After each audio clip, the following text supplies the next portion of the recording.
यह कथा है कई युगों पूर्व की। देवों के देव महादेव, जिनके 3 नेत्र हैं, साक्षात ब्राह्मण स्वरूप भगवान शिव के नेत्रों में अग्नि, सूर्य और चंद्रमा का वास है। जब विश्वनाथ महादेव के नेत्र बंद होते हैं, तब सृष्टि का अंत निकट आ जाता है। उनके नेत्रों के बंद होने पर जो अंधेरा आता है, पूर्णतः वह अंधेरा दिव्य शक्ति है और वह दिव्य शक्ति अपनी राह भटक चुकी है। असुर भगवान शिव के बहुत बड़े भक्त थे और भगवान शिव का स्वभाव ऐसा, वे देवताओं और असुरों में कोई फर्क नहीं करते थे। जो भी उनकी भक्ति करता, उससे असीमित रूप में प्रेम करते। असुरों की केवल यही चाह थी कि एक ऐसा असुर प्रकट हो जो उन्हें नरक से निकालकर स्वर्ग तक ले जाए, और ऐसा असुर केवल शिवांश ही हो सकता है। महादेव ने असुरों की तपस्या से प्रसन्न होकर उन्हें इच्छित वर दिया और परमेश्वर शिव की आज्ञा से देवी आदि शक्ति ने उनकी दोनों आंखों को बंद कर दिया। सृष्टि को बचाने के लिए भगवान शिव ने अपना तीसरा नेत्र खोल लिया और उनके तीसरे नेत्र में से प्रचंड बेकाबू शक्ति प्रकट हुई। उस शक्ति ने सौम्य रूप लेकर सृष्टि को बचा लिया और फिर जो बचा वह था शिवांश। परंतु महादेव का वह अंश इतना शक्तिशाली था, कोई भी उसे अपने गर्भ में धारण नहीं कर सकता था। शिव का वह अंश गर्भ की तलाश में तीनों लोकों में गया, परंतु तीनों लोकों में कोई भी उसे धारण करने के लिए सज्ज नहीं हुआ। शिवांश की यह पीड़ा देखकर सदैव दयामयी पृथ्वी माता भूदेवी प्रकट हुई।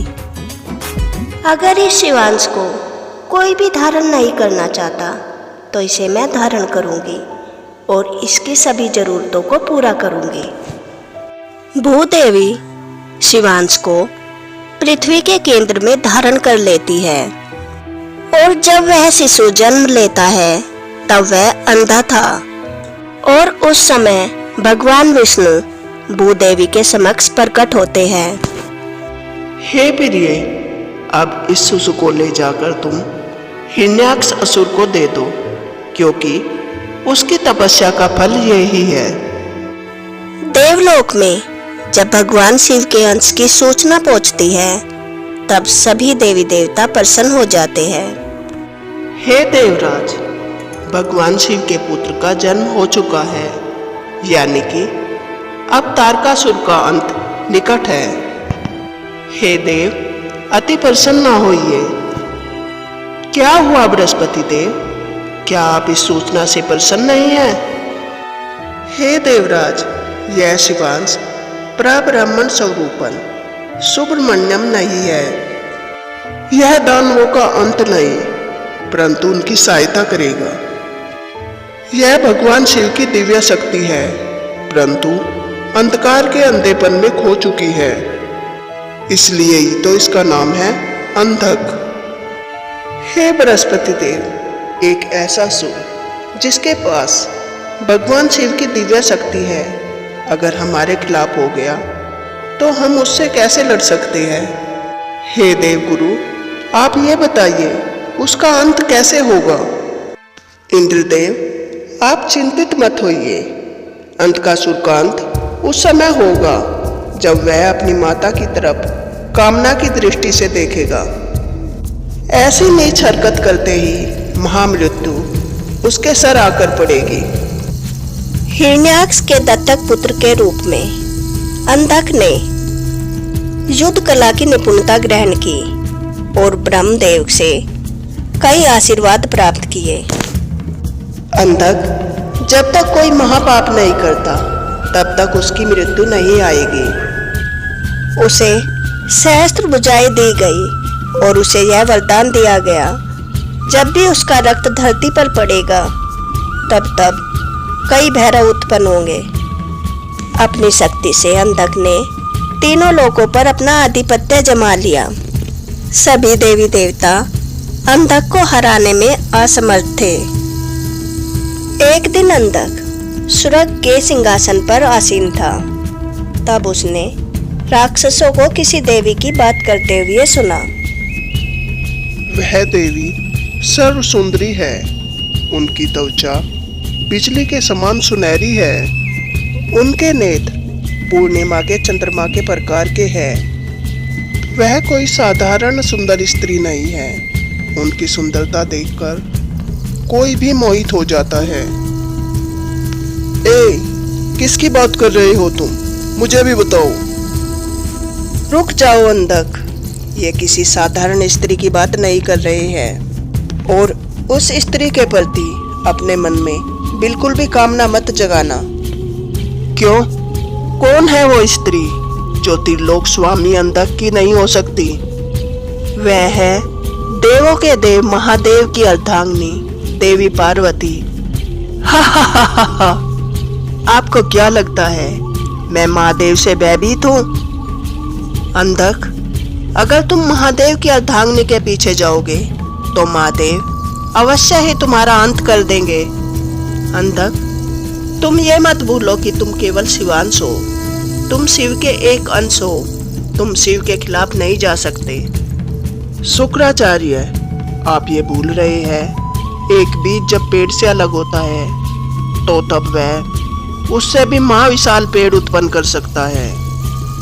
मैं उसका ही एक उदाहरण हूँ और अब मैं महादेव से भी शक्तिशाली हो चुका हूँ। अंधक, तुम्हारे नेत्र तो अंधे हैं ही, परंतु दिव्य रूप से भी तुम्हारे अंदर कोई स्पष्टता नहीं है। तुम जगदम्बा को कामना की भावना से देख रहे हो। यह तो युगों युगों की कथा है। जगदम्बा को जब कोई पूरी दृष्टि से देखता है उसका अंत बहुत ही निकट होता है। शुक्राचार्य की बातों को अनदेखा करके अंधक कैलाश पहुंच जाता है। माता पार्वती मनसा सरोवर के निकट बैठी हुई थी।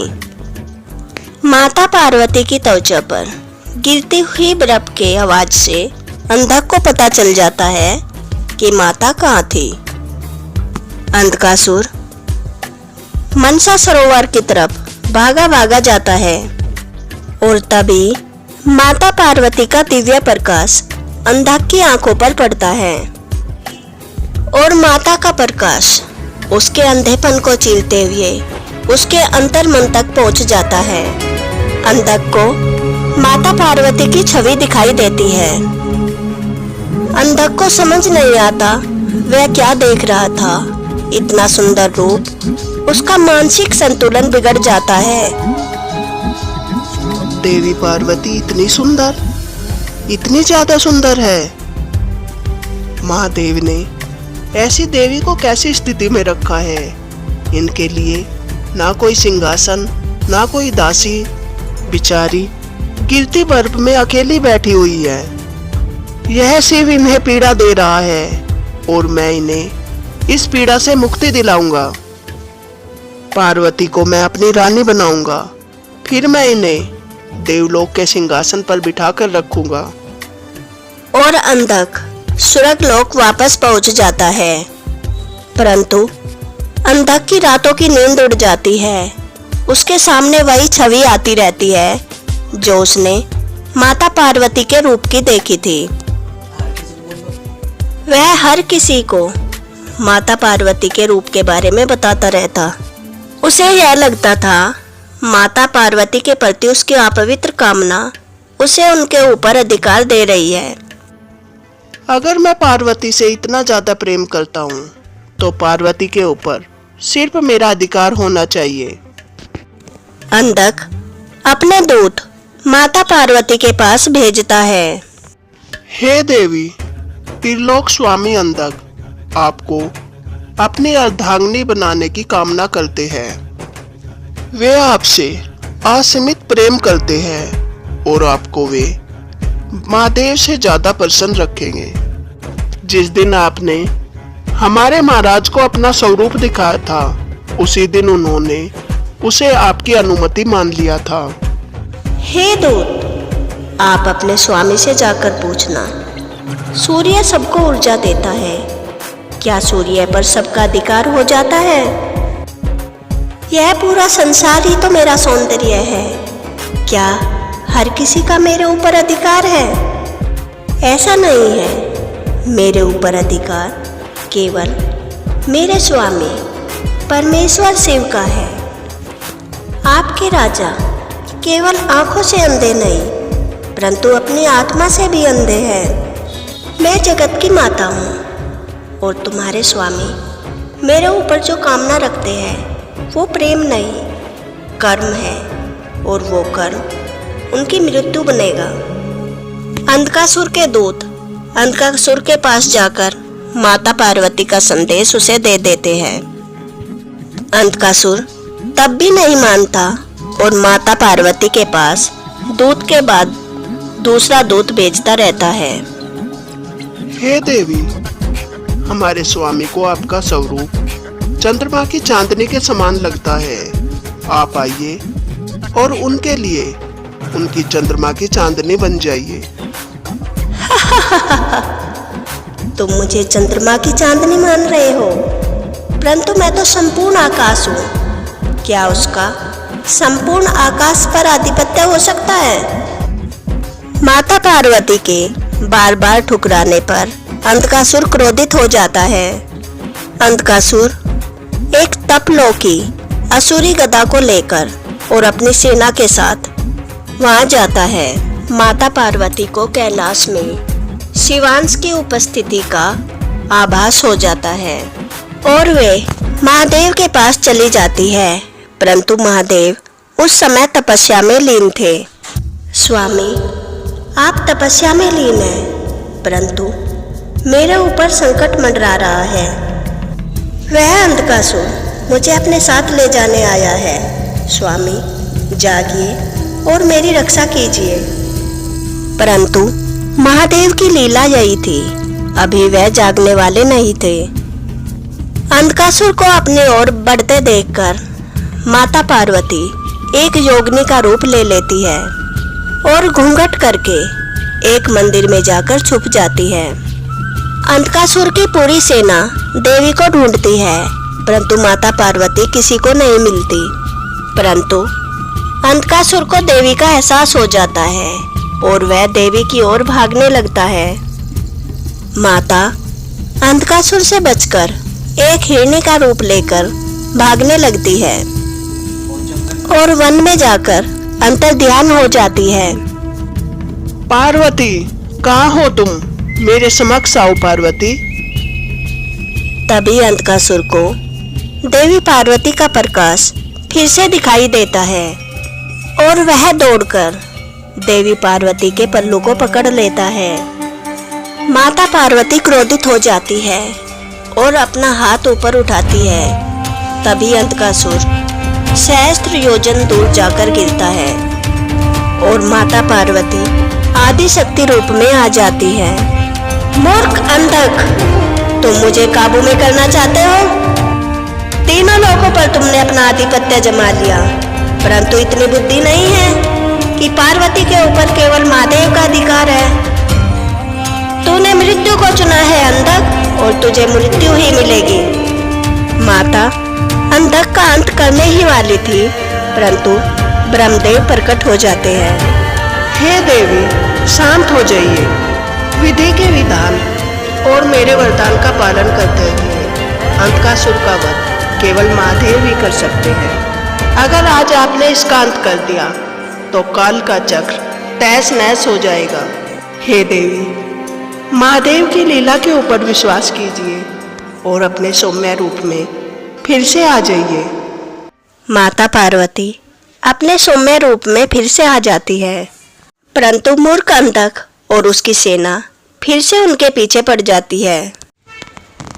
हे स्वामी, ये दुष्ट अंधकासुर देवी पार्वती को कितनी पीड़ा दे रहा है और महादेव अब भी तपस्या में लीन है।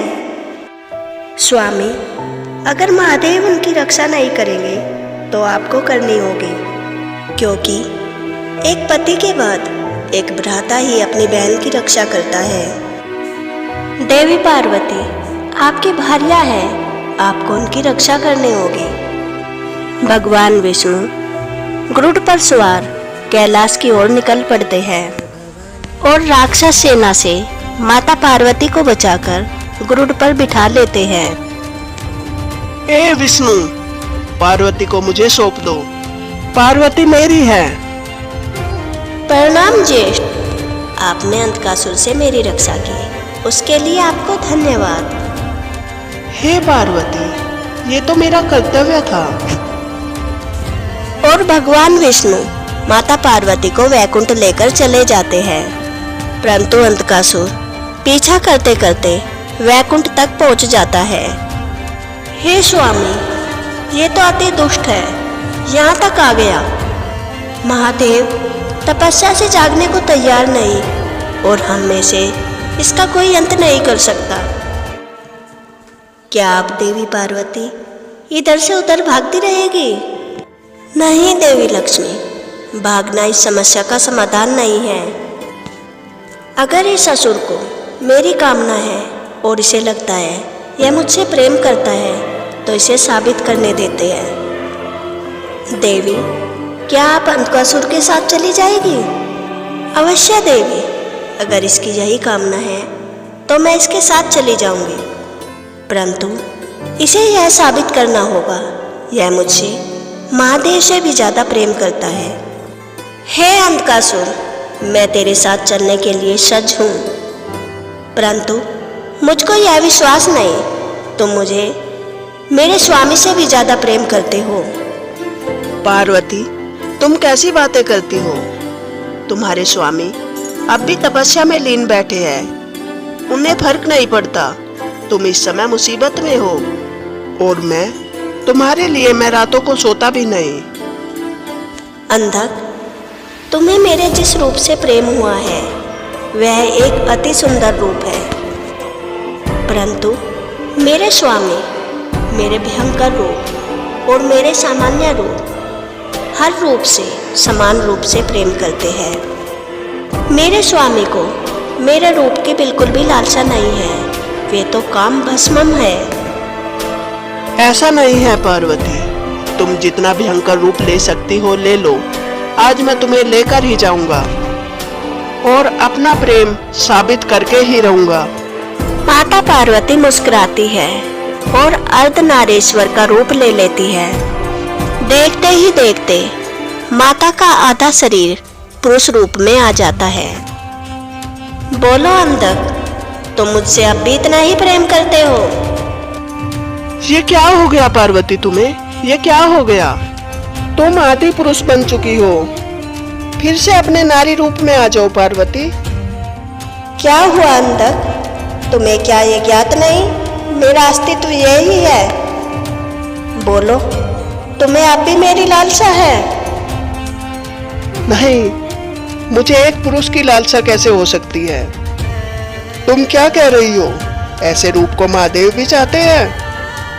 अवश्य, महादेव को मेरा हर रूप अति प्रिय है। अंधकासुर घृणा की भावना से चला जाता है। सभी देवी देवता माता पार्वती के अर्धनारीश्वर रूप के सामने नतमस्तक हो जाते हैं। भगवान विष्णु को